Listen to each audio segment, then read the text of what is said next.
Arunachal youth organisation প্রকাশ্যে ঘোষণা করেছে যে যত ইল্লিগাল বাংলাদেশি আছে তারা যেন 15 দিনের মধ্যে নর্থ ইস্ট ছেড়ে চলে যায়, না হলে তারা হেড হান্টিং শুরু করবে।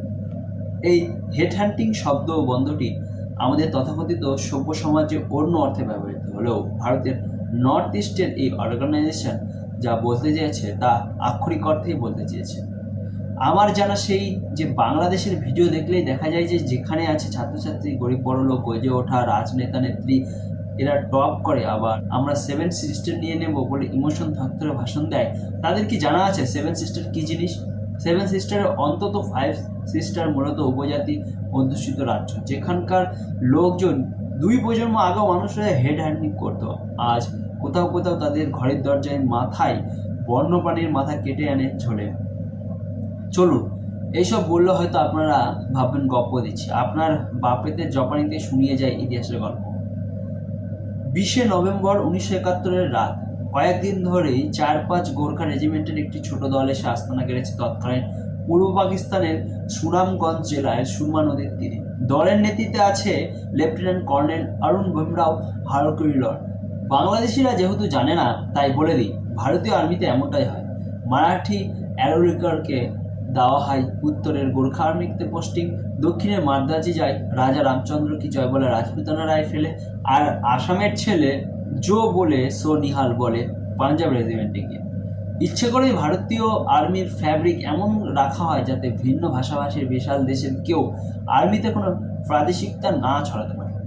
যাই হোক, আরোলিকরের 4-5 গোর্খা এসে বসে নদীর ওপারে 8 গ্রামে রয়েছে পাকিস্তানি আর্মি বেস। সমস্যা হচ্ছে গোর্খা রেজিমেন্টের কাছে যথেষ্ট হেভি অ্যামিউনিশন নেই, কারণ এরা ছিল নাগাল্যান্ডের প্রত্যন্ত এলাকায় এবং সেখানে প্রয়োজন ছিল না বলে যথেষ্ট অ্যামিউনিশন ছিল না তাদের কাছে।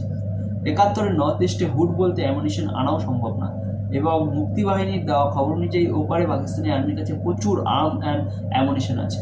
এই পরিস্থিতিতে 8 গ্রাম বেশ আক্রমণ করা নিতান্তই দরকার, কারণ পাকিস্তানি সেনা যদি বুঝতে পারে ওপারে ভারতীয় সেনার কাছে যথেষ্ট অস্ত্র নেই, তারা ভারতীয় সীমা লঙ্ঘন করে ভারতে ঢুকে আসতে পারে, যা মোটেই কাম্য নয়।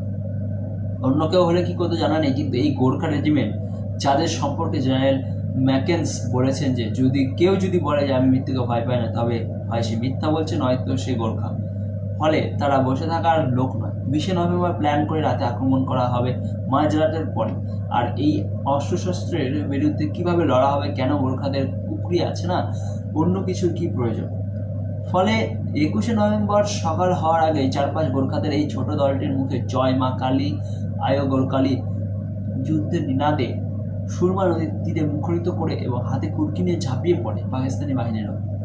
পৃথিবীর ইতিহাসে শেষ কুর্কি যুদ্ধ লড়া হয় সেই দিন, বন্দুকের বিরুদ্ধে কুকরি, এবং গোর্খারা শুধুমাত্র কুকরি দিয়ে 32 জন পাকিস্তানি মাথা কেটে তাদের রেজিমেন্টের সুনাম বজায় রাখে। কাটা হাত পা নিয়ে যারা পালিয়ে যেতে পেরেছিল, কথিত সেই পাকিস্তানিরা তাদের সহযোগিতা জানিয়েছিল গোর্খাদের মুখোমুখি হয়েও না, কখনো ওরা ইংলিশের পয়দাইশ, সত্যি সত্যি শুধু একটা চাকু হাতে মানুষের মাথা কেটে নিতে পারে ওরা।